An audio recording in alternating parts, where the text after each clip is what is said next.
I think the important thing to emphasize to the American public is that this is not something right now that one should consider a really very serious threat because of the fact that A, we're aware of it, and B, the virus does not spread readily from person to person. There's no doubt that the mortality is very high. So the somewhat encouraging news is that it isn't spread readily at all from human to human. But the quite sobering news is that when a person does get infected, unlike other respiratory illnesses, the mortality is really quite high.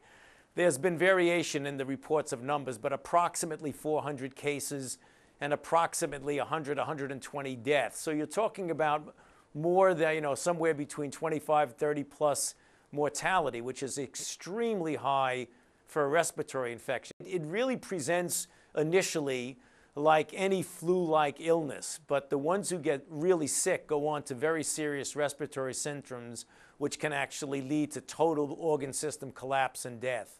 I don't think there's any question that it was just a matter of time. On interviews that I had given weeks and months ago, I was asked the question, would you be surprised if we had a case in the United States? And my response was absolutely not. I'm not surprised at all, given the amount of travel and air traffic between people in the United States and people in the Middle East. There's no question that sooner or later something like this was going to happen. All the cases that are reported so far have originated in Saudi Arabia or the Middle East and were spread then by traveling people to other countries. There were cases in Europe and Asia recently.